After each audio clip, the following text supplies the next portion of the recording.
In your headlines, UK continues to make changes to its COVID-19 mandates. Stimulus applicants could possibly begin to receive their checks by the end of this month. And the government says they plan to increase public servant salary.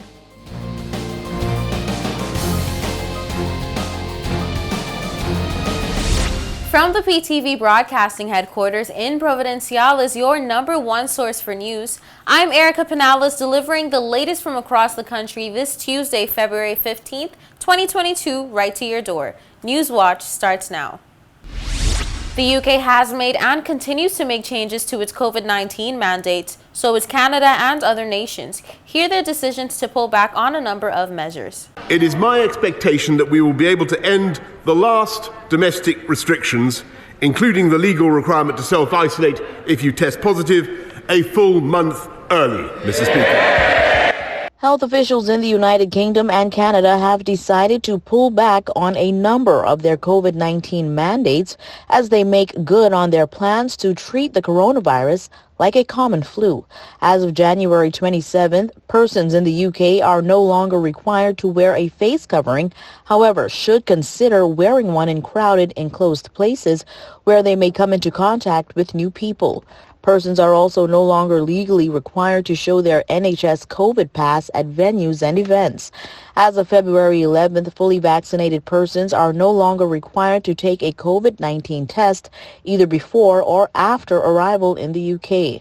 However, the biggest pullback is perhaps that which Prime Minister Boris Johnson just a few moments ago mentioned, and that is the release of the mandate to self-isolate when one has tested positive for the virus. Some cities in Canada will also be taking the plunge as officials begin a review to scale a timeline and measures toward implementing the drawback. And anticipate we'll make recommendations to government as soon as next week, and there'll be greater clarity for all Ontarians to understand the processes that we'll put in play and the timelines for removal of all public health measures in a graded, cautious manner, which has been the cornerstone of Ontario's approach. This includes mask wearing, quarantine, travel testing requirements, and vaccination mandates. As for the TCI, the Minister of Health some weeks ago made clear that the TCI will not be following suit. But we'll make our adjustments as the information changes on the ground and once we are comfortable with what we are doing. The minister says when it comes to COVID-19, there is simply no one-size-fits-all. The government says they plan to increase public servant salaries and benefits by 10% in the upcoming year. Details in this report. The increase will be made in the 2022-2023 financial year, which begins on April 1st. The government says it will be done through the introduction of a new pension and gratuity program set at 6%. And an across-the-board salary increase of 4%. Commenting on this initiative, Premier the Honorable Charles Washington Mizik says his government is fully committed to improving the pay and working conditions of the public service, which is the engine of the government.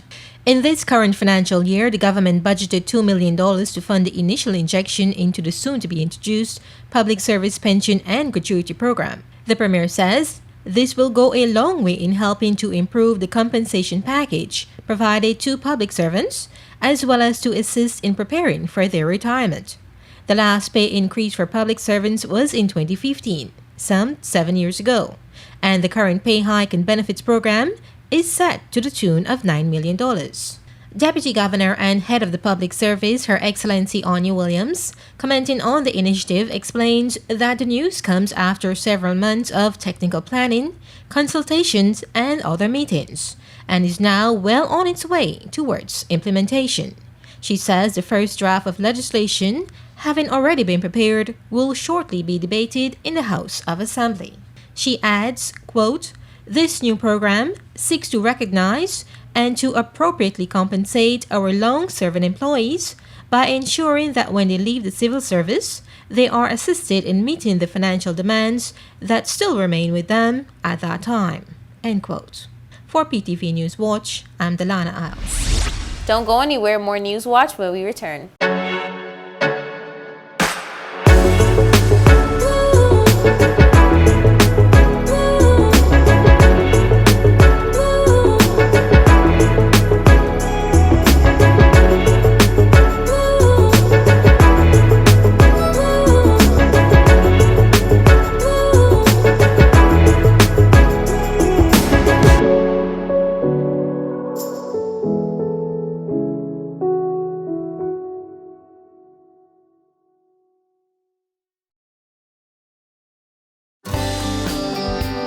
This is a reminder that all PTV service accounts are due on the first day of each month. Accounts should be brought up to date by the 28th of the month to avoid disruption in service. Payments may be made on our office at Stubbs Diamond Plaza, Providenciales, Mides Plaza, North Caicos, and Airport Road in South Caicos. Payments may also be made online using Scotiabank, CIBC First Caribbean Bank, and Royal Bank of Canada. Please allow 3 business days for online payments to be processed. We thank you for your cooperation.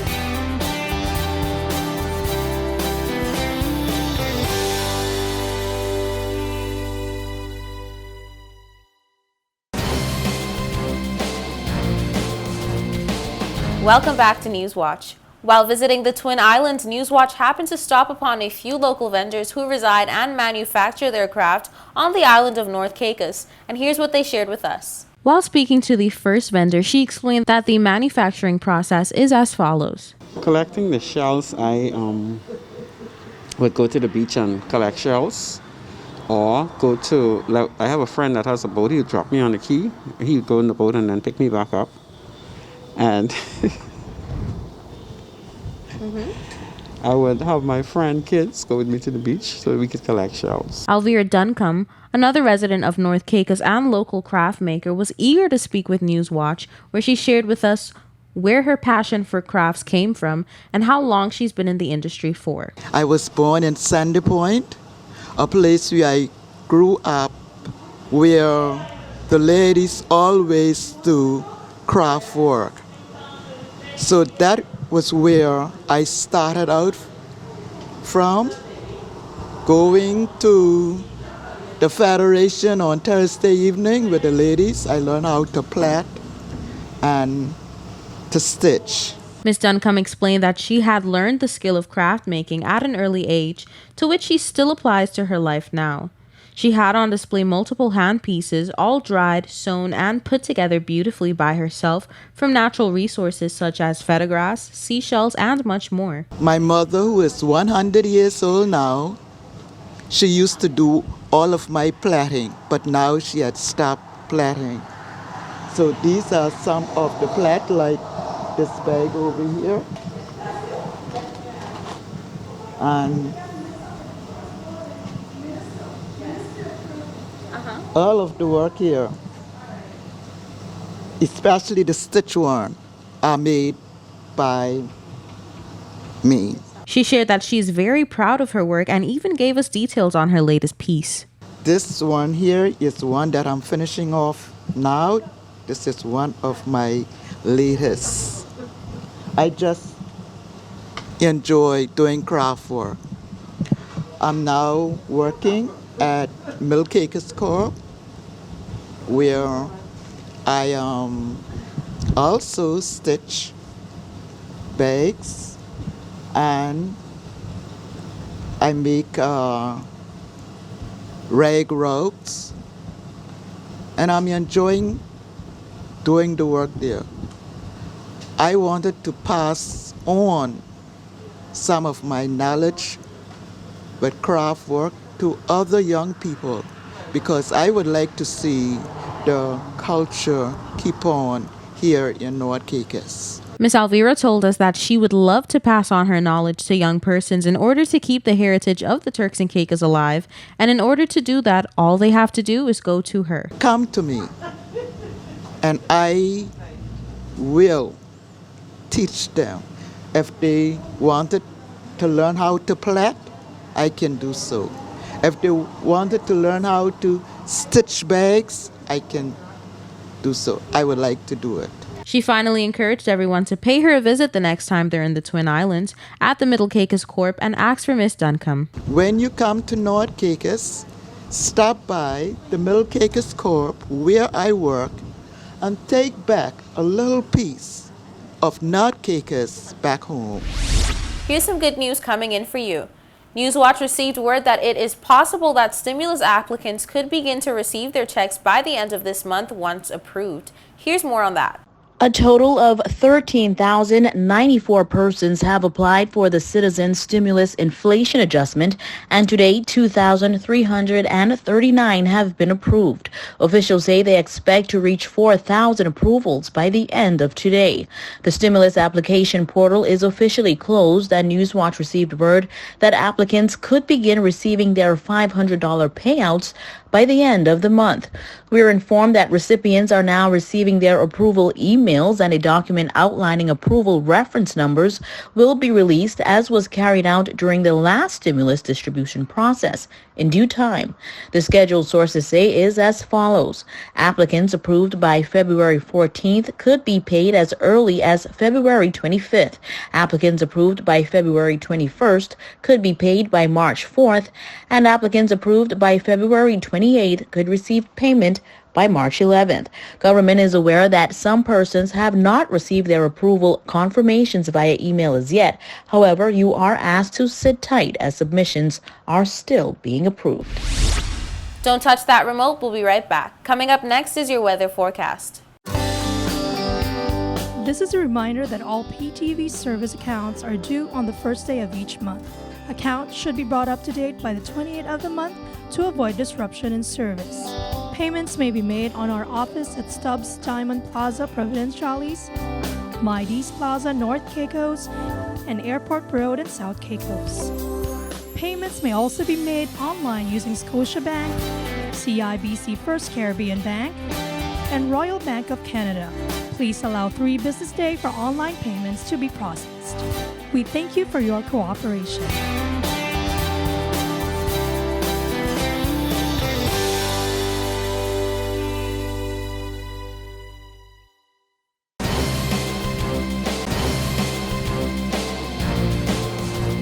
Welcome back to Newswatch. Here's the latest in your weather forecast. Here's your weather forecast for February 16th, 2022. For the nation's capital, Grand Turk, on Wednesday, partly cloudy skies, high 80, low 74, winds east at 20 to 30 miles per hour. For South Caicos on Wednesday, partly cloudy skies, high 80, low 74, winds east at 20 to 30 miles per hour. For the Twin Islands, North and Middle Caicos on Wednesday, intervals of clouds and sunshine, high 80, low 74, wind east at 15 to 25 miles per hour. For Parrot and Pine Key on Wednesday, partly cloudy skies, high 80, low 74, winds east at 20 to 30 miles per hour. And on Providenciales on Wednesday, partly cloudy skies, high 80, low 74, winds east at 20 to 30 miles per hour. Now for your sunrise and sunset. Sunrise 6:24 a.m., sunset 5:44 p.m. And for your high tides and low tides, high tide 7:21 a.m., 7:41 p.m., and low tides 1:02 a.m., 1:39 p.m. And that's it for your weather forecast. We'll be right back with more Newswatch.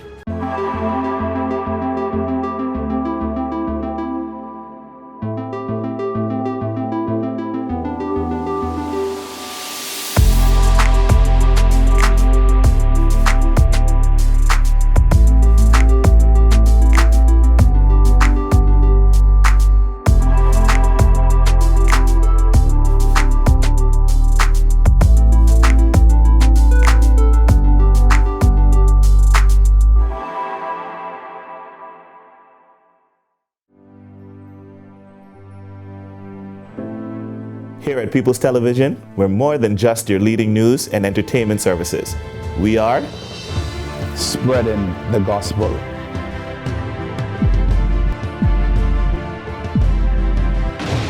We are breaking barriers. We are preserving the culture. Each one, teach one. We are committed to excellence. We're creating change. We are creating memories. We are the future. I am PTV. I am PTV. I am PTV. I am PTV. We are PTV. We are continuing the legacy. We are PTV.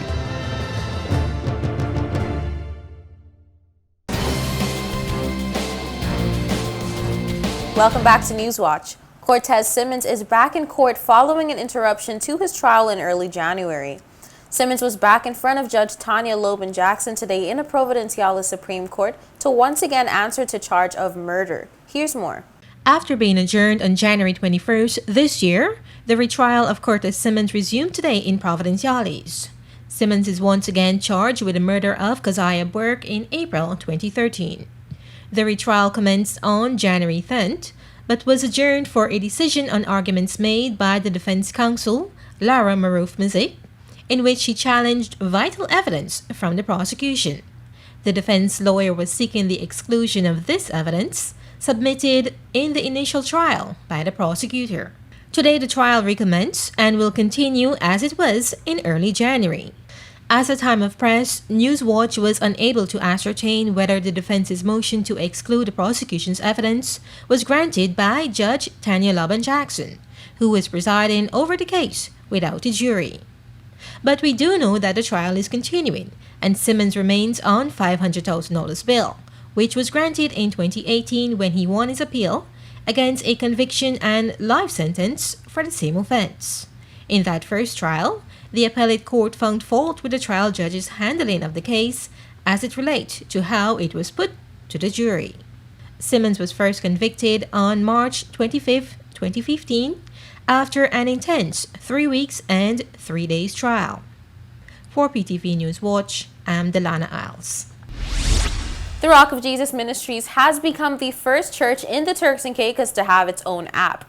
In an exclusive with Bishop Brian Cox, he gave us an insight. Bishop Brian Cox explained to Newswatch that the idea of creating an app for the church came about during the outbreak of the COVID pandemic when persons couldn't attend church physically. During the pandemic, we realized that persons were being isolated from worship, and I decided that it would have been the time now to develop an app that is worldwide, and it reaches beyond every border. And so the congregation will not be exempt, and we don't have to resort to Zoom, or we don't have to resort to just Facebook or YouTube, but persons anywhere in the world will be able to watch. And also with the app, you can go back and watch any of our services, any of our Bible study, or any event that we would have had at the ministry. The app would be there. And 90% of the individuals today have a cell phone. And that mobile app is on iOS and on Android. And what is amazing, one of the largest platforms in the world, Apple and Android, the Rock of Jesus Ministry is there in the hands of every individual. Bishop told Newswatch that the process of creating the app was indeed a long one, giving special thanks to his team who worked tirelessly to make sure that the app was finished at the intended time. Well, the process was a long one, and even now it is still being updated. And, again, one of the great features is persons who are unable to bless this ministry or donate to this ministry can now make donations from anywhere in the world, because the app have incorporated a donation page. The app has our photo gallery and all of our teaching. And so each one of those category took some time. Cox told us that in total, the app took 3 months to be fully operating, almost just in time for the ministry's 20th anniversary service. It's a 4 months process from start, because you're starting from scratch, and it is different from a website, because a website is just open. The app is have to be applied to these two platforms, the iOS, which is Apple, and the Android, which is all other phones that have the Android platform on it. So it took a lot of coordination with us and the developer. We gather that although members of the church are still getting the hang of using the app, they were excited to hear the news where being engaged in each service is literally at their fingertips. Well, I think they are still trying to come to grips with it, because it is not something that I guess they were expecting, and it was scheduled to be launched on our 20th anniversary service that Sunday. Unfortunately, due to some technical glitches, it was launched a week later. But to God be the glory, it is out there. We also got the chance to speak to Bryant Cox on the 20th anniversary service of the church. The service itself was awesome. We had Pastor Jackson, who flew from the UK here, a good friend of mine. He is a Seventh-day Adventist pastor who pastored here in Turks and Caicos, and we developed a friendship over his tenure here, and I saw it fit to call someone who personally know me, and he accepted the invitation and flew from the UK here to speak. And 20 years is a milestone to be preaching the gospel. You are standing in the sanctuary, which commemorates God's blessing, which celebrates God's blessing, which proves God's blessing. And to be able to celebrate 20 years in a new superstructure, as we call it, it was awesome. In the midst of a pandemic, we were able to do all of this and to celebrate 20-year anniversary in a new superstructure.